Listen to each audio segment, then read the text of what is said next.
Salut, salut, bienvenue dans cette nouvelle série qui s'appelle The Keepers. Alors, Keepers en anglais, ça veut dire ceux qu'on garde, ceux qu'on a gardés. Et donc, dans cette nouvelle série, je vais me concentrer sur les raisons pour lesquelles j'ai gardé tel ou tel équipement. Donc, ça sera souvent des synthés ou des pédales ou des effets. Le premier épisode de cette nouvelle série Keepers se concentre sur le Microfreak. Le Microfreak ou Microfreak est un synthétiseur, donc je le disais, numérique. Il est sorti en 2019, alors que le marché des synthétiseurs analogiques budget était florissant, voire même un peu encombré. C'était donc plutôt un pari osé que de sortir un synthétiseur à oscillateur numérique aussi peu commun, je dirais même aussi original. En tout cas, la première impression est quand même très engageante et on a très très vite envie de faire des choses avec ce synthétiseur, comme vous pouvez le voir, on a très vite envie de toucher. Alors pour faillir à la coutume, je vais commencer d'abord par les points qui pêchent un peu à mes yeux ou qu'on aurait pu améliorer.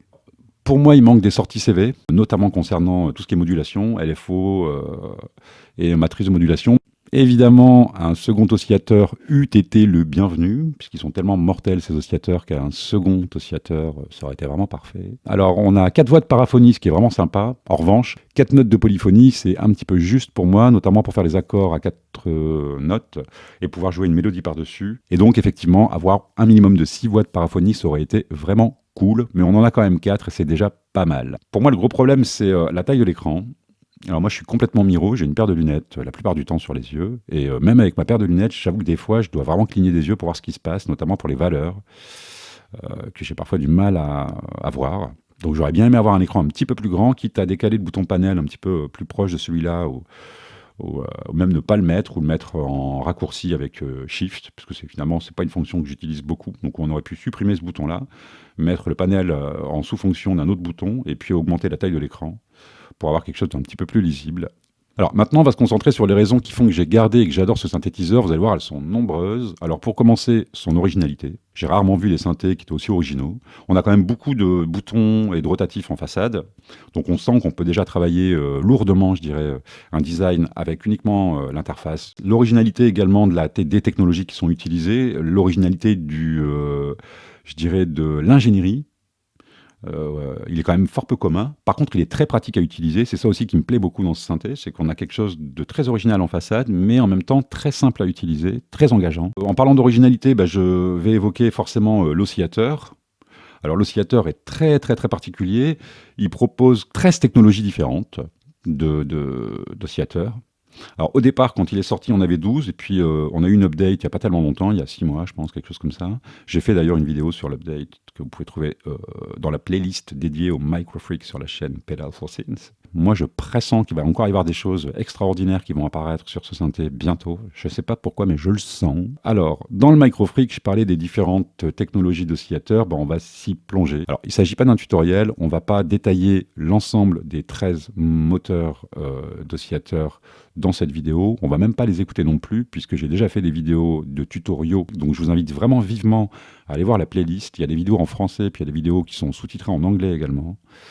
Voilà, donc c'est vraiment pas un tutoriel, on va pas trop s'attarder sur les différents moteurs, on va simplement les évoquer, puis dans les grandes lignes, voir ce qu'ils font. Alors le premier oscillateur, premier type d'oscillateur s'appelle Basic Wave. Donc Basic Wave va émuler des formes d'ondes Dancy et carrées. Et on va pouvoir opérer un morphing entre les deux formes d'ondes. Alors le second type d'oscillateur s'appelle Superwave. Alors Superwave, ça fait un petit peu référence à Superso. Superso, c'était un type de design qu'on produisait beaucoup sur des synthés japonais, Roland pour pas les citer, dans les années 90. Et ça consistait à superposer deux dents de scie et à les détuner, de façon à obtenir un gros son. Alors, le prochain moteur de synthèse qu'on va trouver sur le Microfreak, c'est donc le Wavetable. C'est un moteur de synthèse que j'affectionne particulièrement. Il s'agit de lire des formes d'ondes stockées dans la mémoire du synthé et d'en parcourir les cycles qui sont formés par de courts échantillons de cette forme d'onde. Alors, par exemple, quand on accélère ou qu'on ralentit la vitesse de lecture de la forme d'onde, on va changer la hauteur du son. Voilà. Juste après, on va trouver un oscillateur de type harmonique. Armo, ici.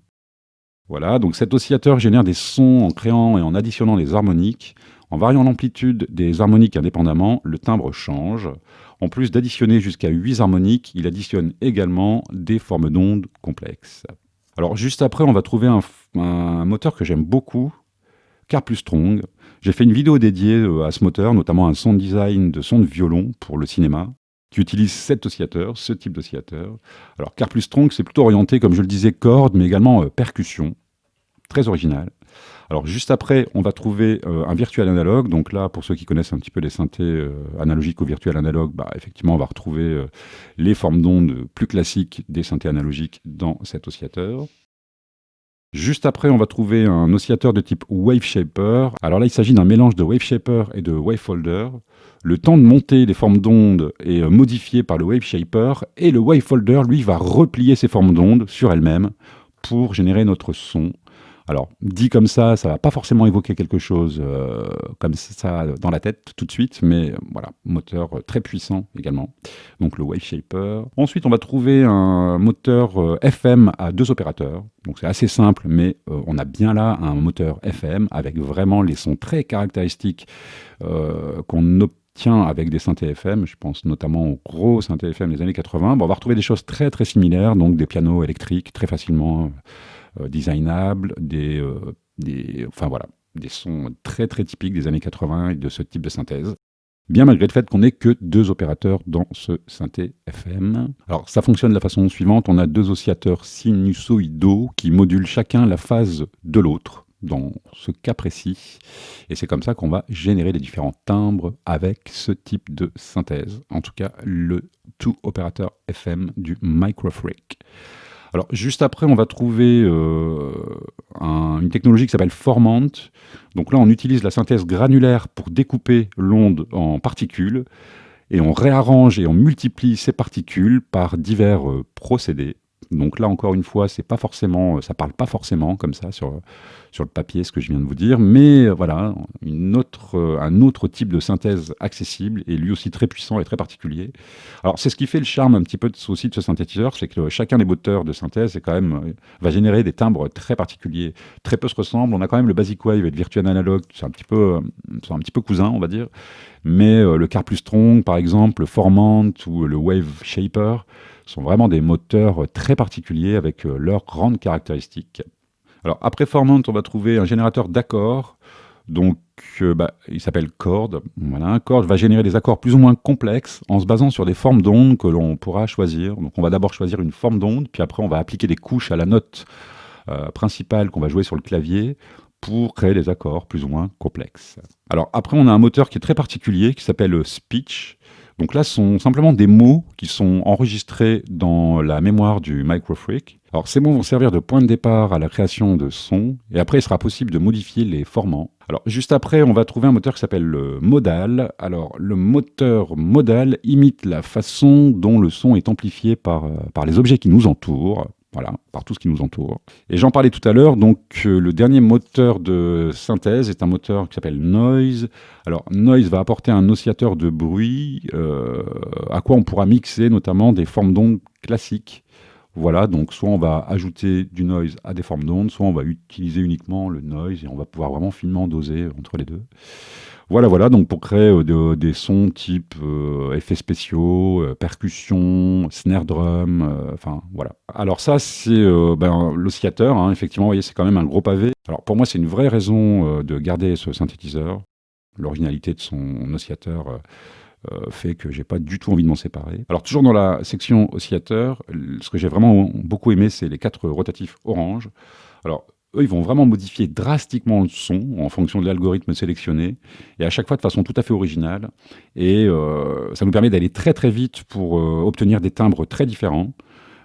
Donc à l'inverse de synthétiseurs où il faudra vraiment bidouiller tout un tas de choses avant de modifier drastiquement le timbre, et bien là effectivement avec ces rotatifs ici, notamment celui-ci va servir à sélectionner le moteur, hein, comme on l'a vu tout à l'heure, et puis là ce sont 3 paramètres qui sont totalement différents en fonction du moteur qu'on aura sélectionné, mais effectivement moi j'aime beaucoup parce que ça modifie drastiquement le son, on va très très vite pour changer le timbre et obtenir des choses très différentes les unes des autres, et puis très rapidement. Voilà. Alors, ce que j'ai beaucoup aimé aussi dans ce synthétiseur, ou sur ce synthétiseur, c'est notamment la section enveloppe, mais particulièrement l'enveloppe cyclique, qui est très particulière. L'enveloppe cyclique pourra servir de source de modulation dans la matrice de modulation. Vous voyez, c'est la première ligne qui est ici. Voilà. En parlant de la matrice de modulation, elle-même, qui est très complète, très facile à mettre en place, est une des raisons pour lesquelles je souhaite garder ce Microfreak près de moi quand je fais de la musique. parce qu'encore une fois, c'est quelque chose avec lequel on va très très vite. Elle est très, très facilement assimilable. Encore une fois, j'ai fait un tutoriel sur la matrice de modulation que vous pourrez trouver dans la playlist dont je parle depuis tout à l'heure. Voilà, voilà. Donc la matrice de modulation, je le disais, aussi une vraie bonne raison de garder ce synthé. Très facile à mettre en place. Les patchs sont très très simples à créer. Et puis, encore une fois, on va très vite. Et on ne perd pas l'idée de base ou la chose qui nous traîne dans la tête en cherchant à faire fonctionner une chose ou l'autre avec ce synthé, puisque il est vraiment très très simple d'accès. Alors, je le disais, hein, la matrice de modulation d'une simplicité enfantine. Si l'oscillateur numérique est le cœur de ce synthé, alors dans ce cas-là, la matrice de modulation en est le cerveau, ultra puissant. Alors, un autre point positif pour moi, c'est le filtre multimode. Donc, on a 3 modes différents dans ce filtre, qui sonnent vraiment bien. Et pourquoi j'aime ce filtre, en plus du fait qu'il sonne bien, quand on ouvre la résonance, on va quasiment pas perdre de basse. Vous savez, par exemple, sur les vieux synthés, par exemple Moog, si on pousse un peu de résonance, même à un quart, on perd déjà beaucoup de bas du spectre. Et bien ici, c'est pas le cas du tout. Donc, c'est vraiment un filtre qui va respecter le bas du spectre quand on aura envie qu'il soit respecté. Et donc ça fait quand même vachement plaisir. On va pouvoir balancer de la résonance et obtenir des sons très acides sans perdre de bas de spectre. Voilà, voilà. Donc le filtre multimode, encore une bonne raison pour moi de garder ce synthétiseur. Alors, une autre raison qui fait que j'adore ce synthétiseur, c'est son séquenceur et son arpégiateur. Très très simple à mettre en place, des fonctions très intelligentes, on va pouvoir créer des patterns un petit peu aléatoirement et puis modifier ces patterns à la volée. Alors, autre chose sur le séquenceur, c'est que celui-ci peut aussi enregistrer les mouvements rotatifs. Il a 4 pistes dédiées aux mouvements. Voilà, voilà, donc ça fait vraiment de ce séquenceur un séquenceur très complet et donc une bonne raison encore une fois de garder le synthé. Alors, beaucoup de gens parlent du clavier. J'ai même vu des photos ou des vidéos de gens qui ont enlevé carrément le clavier. Moi, ça me fait mal au bidon parce que j'adore ce clavier. Alors, évidemment, c'est un clavier peu commun. On a, autant le dire, un petit peu du mal à jouer classiquement sur ce clavier, notamment parce que les touches n'ont pas de hauteur. Donc, on a vite fait de générer un son ou une note qu'on ne voulait pas générer. En revanche, il faut prendre ce clavier plutôt comme une source de modulation. Plutôt que comme un clavier. Effectivement, on peut jouer avec, hein, il permet de jouer des mélodies simplement, des accords, etc., etc. Assez simplement si on fait attention à comment on joue. Mais surtout, pour moi, c'est surtout une grande source de modulation et c'est un vrai plaisir puisqu'on a ici un paramètre de pressure qui nous permet, dans la matrice de modulation, de se servir de la quantité de peau qui rentre en contact avec le clavier pour moduler tel ou tel paramètre. Ça sera à nous de le choisir. Donc effectivement, ce clavier que certains décrient, moi je l'adore. Tout simplement, et ça fait partie pour moi des grandes originalités de ce synthé, puis des raisons pour lesquelles j'ai souhaité le garder. Alors je parlais tout à l'heure qu'il manquait un petit peu de sortie CV, notamment pour la modulation, mais je dois quand même saluer le fait qu'on ait une sortie CV, une sortie gate et une sortie pressure qui nous permettent d'interagir avec le monde extérieur, et notamment pour ceux qui ont des synthés avec des entrées Eurorack ou même carrément des Eurorack, des systèmes complets, eh bien, le Microfreak pourra s'intégrer assez facilement finalement dans un système comme ça, assez complet, et puis donc ouvrir les possibilités et du synthé et du système Eurorack qui sera relié à ce Microfreak. Alors, je parlais de paraphonie tout à l'heure comme étant un problème, le fait qu'on ait 4 voix de paraphonie, puisque effectivement pour moi c'est trop peu. Par contre, il faut quand même saluer le fait qu'on ait quand même 4 voix de paraphonie, donc on a la possibilité de générer des accords et donc faire des pads et des choses comme ça assez sympathiques avec le synthé.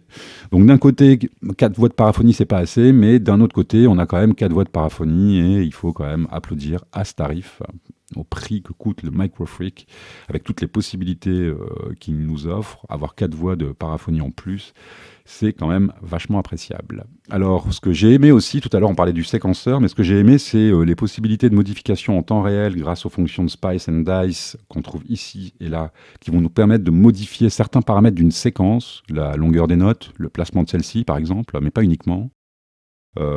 C'est aussi une des fonctions, une des fonctionnalités qui fait que j'aime beaucoup ce synthétiseur.